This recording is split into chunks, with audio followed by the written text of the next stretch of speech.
Welcome to Blizzard Fire. We hope this video helps fire up your solution. In this video, I will show how to make pudding at home using an easy method.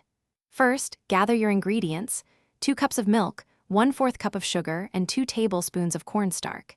You'll also need a saucepan, a whisk, and accurate measuring cups. Decide on your favorite flavor. Vanilla extract or cocoa powder are excellent choices. This simple preparation ensures a smooth start to your delicious, homemade dessert. Now, let's get cooking.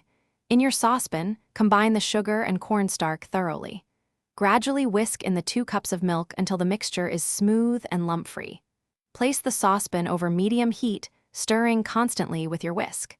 Continue stirring until the pudding thickens to your desired consistency, which usually takes about 5 to 7 minutes. Once your pudding has reached that perfect, thick consistency, remove it from the heat. If you're adding vanilla extract or other flavorings, stir them in now. Carefully pour the warm pudding into individual serving dishes or a larger bowl. Cover the surface directly with plastic wrap to prevent a skin from forming. Refrigerate for at least 2 hours, then it's ready to enjoy. Here are a few pro tips to elevate your homemade pudding.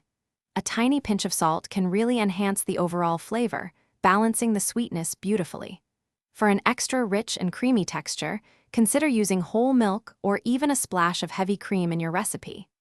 Don't forget to check the description for a link to some fantastic deals, including a great way to read anywhere, plus other helpful resources.